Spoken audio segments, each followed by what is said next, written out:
Welcome to the Real Estate Investor Podcast. I'm your host, Gary Lipsky of Break of Day Capital. I talk to leading experts to discuss a wide range of subjects to educate investors on best-in-class practices to build legacy wealth and positively impact communities. Let's jump in. Hey everyone, welcome to another episode of the Real Estate Investor Podcast. I'm your host, Gary Lipsky with Break of Day Capital. Be sure to join our Facebook group, Asset Management Mastery, where we have a great community of thousands of like-minded individuals sharing resources and best practices.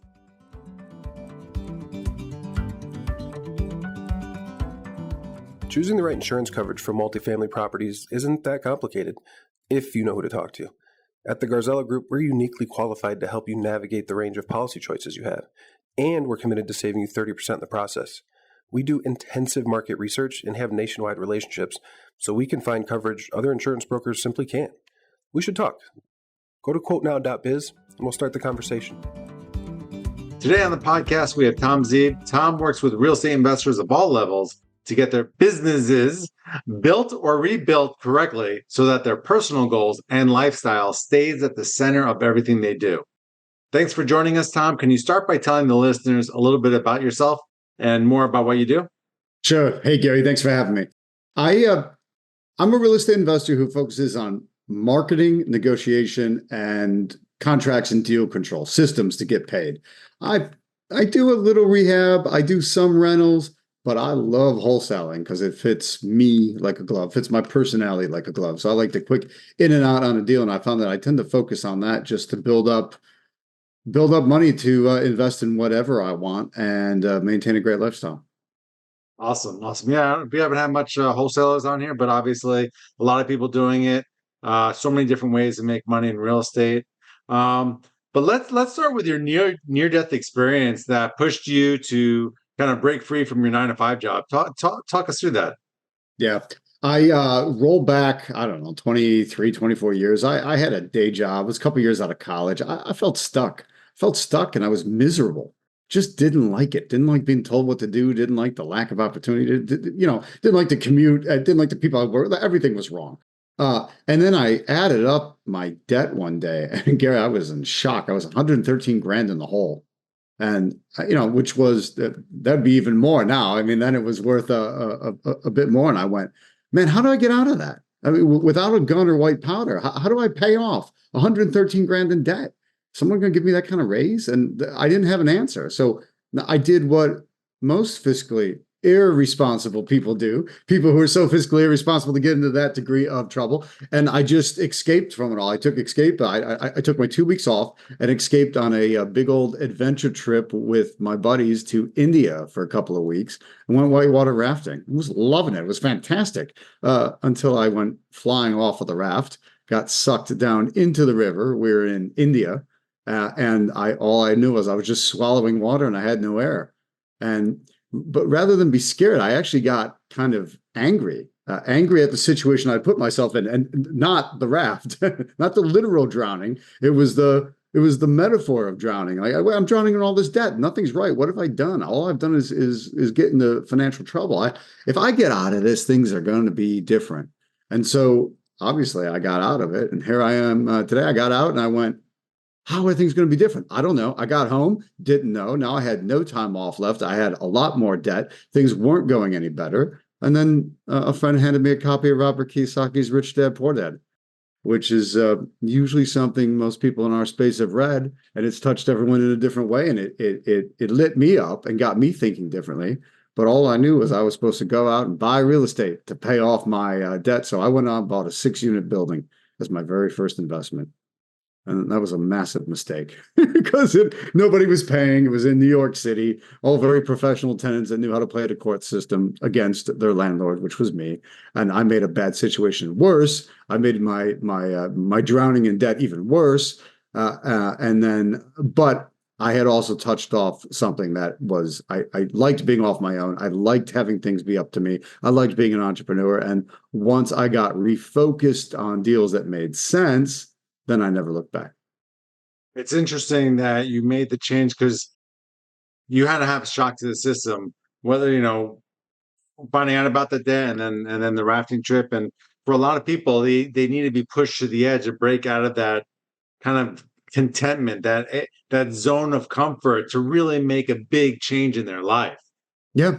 I don't know what it is. There's something about those kinds of things that you don't want to go through them. You wouldn't want to go through them again. And yet you also wouldn't want to not have gone through it because it made you into who you are today.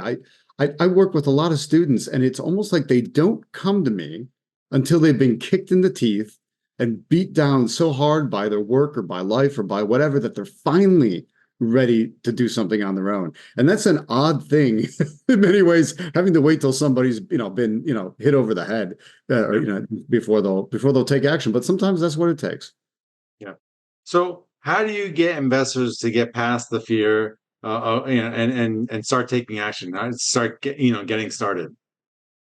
Sometimes I do it purely by kind of a baptism by fire. I gotta get let's just get you to face that fear now. And the fear is generally making a move, getting going, the fear of losing the money, but all wrapped up in that fear of talking to people. Well, if you're going to put together a real estate deal, and I don't care what exit strategy, residential, commercial, wholesale, rehab, it's all the same. You got to market to find a deal, and then you've got to negotiate it into a deal. Well, talking to people, that's a big fear step for people. And so what I do is just push them to do it in a way that I don't want to say doesn't count, but it doesn't matter what happens. Let's just use some people for practice. If there's people that are, saying for sale by owner, they want to be called. That's why they're advertising, or that's why they put the sign out in front of the property. So call them and practice. Literally give up, not worrying about the outcome, and just do it for the practice. And because a funny thing happens, that first time you're really afraid to pick up the phone. The second time you're still afraid. The third time you're less afraid. And eventually you realize, hey, I'm still alive. A couple of people got mad at me, but who cares? I'm still alive and everything's fine. And then the mental shift starts to take place. Now you're calling kind of with wild abandon. Now you're calling because you're hungry that, hey, one of these is going to turn into my first deal or my 10th deal or my 100th deal. So you just have to keep going. And that's when things change. Yeah, I think a lot of people are so scared of the no's. And I've been told no thousands and thousands of times in my life. Probably just, we were raising a deal at the end of last year, which was, not the best time. And, so many people said no, but eventually we get there. And you can't, it's not personal. It's nothing else, but you've got to get comfortable with that because, you got to take the shot and you got to practice like anything in life. It's you've got to build up the reps. People think like, oh, I'm going to go in and get it the first time. No, you're not going to hit the shot the first time. Even the best, baseball players, the best baseball players only hit the ball, 30% of the time. They bat 300 is really good, and that's only 30% of the time. So yeah. Who is batting 400? Nobody. Yeah. Except maybe that one time, the first time you got there, you hit it, and that was a fluke. Yeah, I think people don't recognize that, and that's problematic. You kind of got to remember. One way of summing up what you were saying is no one's going to tell you yes until you've been told no first. But so you have to persevere through the no's to get to that yes. So what is the number one thing stopping people from getting more deals? Is it that they're afraid of the no's, or is it something else? I think it's largely being afraid of the no's, but combined with a lack of consistency. So if you're not consistently being told no, well, then no one's going to tell you yes. And that lack of consistency for being willing to reach out and talk to people usually ties into a lack of marketing. Well, I won't do any marketing because if I did my marketing, someone's going to call me. And if they call me, I'm nervous and scared. So you're almost preemptively making it so nobody contacts you. So I find that lack of consistency to be the number one thing stopping people. Yeah, absolutely. Or people get in, hey, it's not working, I'm out. Like this didn't work right, but you're not doing the work, Yeah, that's usually anytime I have someone tell it to me, I really pointedly ask them, well, what have you done? How many times? How many letters did you send? How many phone calls did you make? How many offers did you make? And when that answer is less than 10, and most of the time it's 0 or 1, I'm saying, well, no wonder it didn't work. It's not that it didn't work. Is that you didn't actually do the work to make it work. Yeah, I was talking to an investor last week, and they're saying, "Well, how did you get comfortable doing your first deal?" I'm like, I did well over 100 reps. There was tons and tons of deals I didn't get, but I kept practicing my underwriting. I kept offering on deals. I kept studying deals, and knew that eventually I'd get a deal, and felt more comfortable because all the work that I've been doing for years. Yeah. In some ways, the answer is I wasn't comfortable doing my first deal. Right. You can't be. You're only going to get comfortable after you've done it enough times that you know what happened. So it's kind of, I I always tell myself, I said, look, the first deal is magical, right? Nothing like the first time. It's a beautiful thing, right? It's just something very different. But arguably more important is the second time. Because after the first time, there's that little tiny voice in the back of your head that says, nah, that was just luck. Lightning won't strike twice. You don't actually know what you're doing. You can't do that again. But then when you do, then that little voice kind of gets quieted down. It gets told to shut up. And because lightning did strike twice, you did make it happen at the same time. So that's why it's important to keep going. And you definitely want that second deal, third deal, because then it just locks in and you know you are in charge of this and you can do it. So, what are three major screw ups that can knock someone out of the business? Three screw ups. I'd start with no marketing, which is the classic thing that nobody has a business because they're not, they're not doing any marketing. It's fun and sexy and exciting to learn all the other stuff down the line, but you'll never get to do any of that if you don't get your marketing right at that beginning.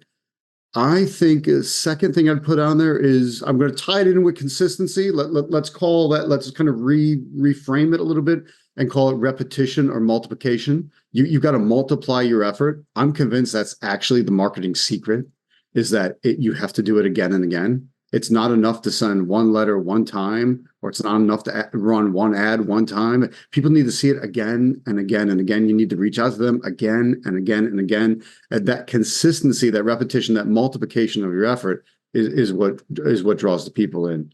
And then third thing throws them out of whack.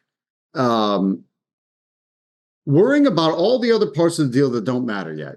I guess another way of looking at that is worrying about all the bridges you need to cross. Therefore, you don't cross the bridge you're actually standing in front of. Just worry about the next step. One of my coaches said that to me years ago. He said, forget everything else. Deal with your next step. You take that next step in front of you, then you can worry about the next step. Otherwise, you're worried about crossing bridge number 7 or bridge number 8, but you haven't crossed bridge number 1. You're never going to get there. So you can't let the fear of what's coming in the future hold you back now. Excellent. And I saw on your one sheet that you said goal setting is cheesy. So I'm curious, how do you set someone up for success, or what's yeah? I'm curious where you were going with that. Yeah, at the beginning of a year, people get really, I have my New Year's resolutions. Here's all the things I'm going to do. Here's all the weight I'm going to lose, all the money I'm going to make, all the consistency I'm going to have. And then usually by the third week of January, nobody remembers what they promised, and they're certainly not doing it. So I think it's kind of a little cheesy to set those goals, particularly when they're always big, lofty goals, like on a, they're on a board somewhere and you stare at this great image. I like to have my people do the exact opposite. Forget the big, lofty, ridiculous goals. Set a stupidly simple goal. And this is kind of I guess it's a Japanese thing. You just set an absurdly easy goal and then achieve that. And then set another absurdly easy goal and achieve that. And then you actually get kind of a head of steam up. You get some momentum and things going. So, don't tell yourself you're going to call 200 people this week. Just call one, because it's the very next step is picking up the phone, calling one of them. And then after that, call another. I mean, maybe make it so you only call 3 this week. That's fine. That's an achievable goal. Where, if I tell you to call 300, that's not achievable. It's too easy to get distracted. And I think sometimes the cheesy part of goal setting is these big lofty goals.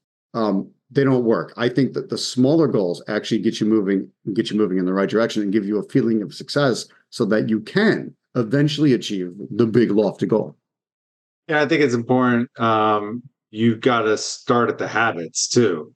If you don't build the habits, you're not going to achieve the goal. So if and when you hit the goal, it's less, that feeling kind of you're over it right away. So you've got to do the habits and celebrate those habits, and the goals will come. Yes. Fall in love with the process, Yeah. and then you'll also get the result. Yeah. Yeah. Falling in love with the process is so hard, and sometimes I struggle with that. And I know many people out there do it, but yes, that's the results will come. Absolutely. If you do the work consistently over time, it will pay off. My dad had said something to me once. I think I asked him, this was classic kind of entrepreneur mindset. And I'm asking my dad, he was an architect and just, worked as an architect all his life. And I said, don't you ever get bored of it? Or like, don't you need to shake it up and change things up? And he just my dad was very stoic. And he goes, yeah, sometimes I did, son. I said, what'd you do, Dad? He goes, you just put your head down and do your work, boy. That's it. Just keep moving. I mean, it'll pass. And I always thought, oh, it's really nice and simple for you, Dad, isn't it? Because it wasn't, I don't feel that way. I've got this kind of entrepreneurial stew pot kind of, but that's just it.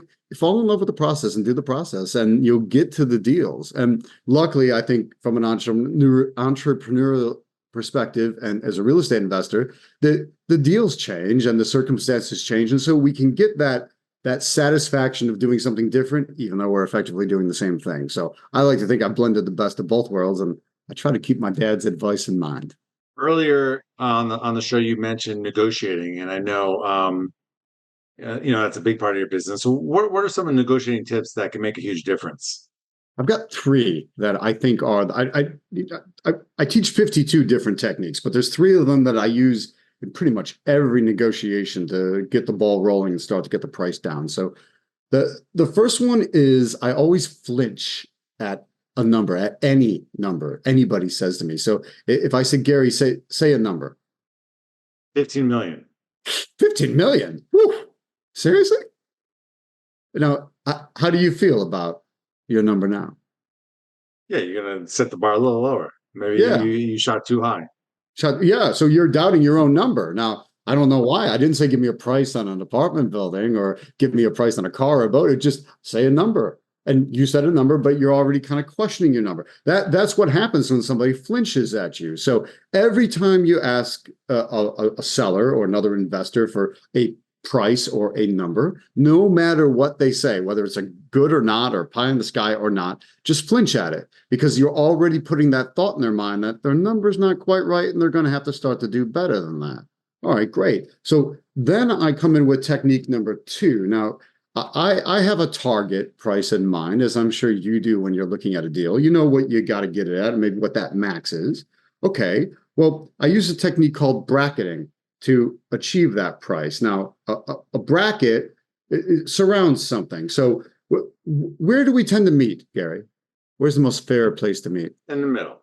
In the middle. Yeah, nothing more fair than meeting in the middle. You come halfway, I come halfway, we're all happy. So, okay, fine. So then what bracketing is, I'm engineering where the middle is. And I'm engineering the middle to be exactly where I need it to be. So if I have, I don't know, $10 million as that's my maximum allowable offer, well, I want to make that the middle. So if you said 15 million, I'm going to flinch because you said a number, 15 million. But I'm going to come in about the same distance below the target price as you are above the target price. So if you're at 15, if my target price is 10, you're 5 million too high. So I've got to go 5 million lower. That way we're moving towards the middle. But here's the thing, I'm going to blend that in with the third technique, is I would never just offer $5 million on that deal. But I would offer $5,379,000. Because how does that number sound to you now? It sounds like you really put some thought into it and can, work some numbers and everything to come up with that number. Yes, I put in a lot of time and effort, Gary. And I just spin that kind of 379 onto almost everything. 578, 379. It doesn't matter what the numbers are. It just matters that you make an offer with a specific number. Because if you said 15 million, I'm aiming for 10. If I just come in at 5, I'm clearly just spitballing. But when I come in with something hyper exact like that, 5,379,000. Wow, that's kind of, how'd you come up with that? You are thinking that this guy is putting some time, effort, and thought into it. Now, the fact that I just pulled that number out of thin air doesn't matter. It doesn't come across as pulled out of thin air. It comes across as serious. So I want everyone to make offers with specificity because that's going to make your offers a lot more believable. Those three things will absolutely get the ball moving and get things changing in your favor as you go. So I start with those and then take it from there. Awesome. Awesome. Well, Tom, I appreciate you coming on and adding a ton of value on wholesaling and how investors can build their business. Where can investors find out more about you and what you do? Go to tomzeeb.com. TOM, Z as in zebra, B as in boy.com. All right. Awesome. Well, this is Gary Lipsky signing off. I'll be back next week with another informative episode on the Real Estate Investor Podcast. To all of our listeners, thanks for joining us. And if you like this episode, please head over to iTunes or Stitcher and like, subscribe, and leave a review, as it will help us reach more people. And if you'd like to learn more about what we do at Break of Day Capital, head over to our website at breakofdaycapital.com and sign up for our newsletter and fill out our investor application. We'll talk to you next week.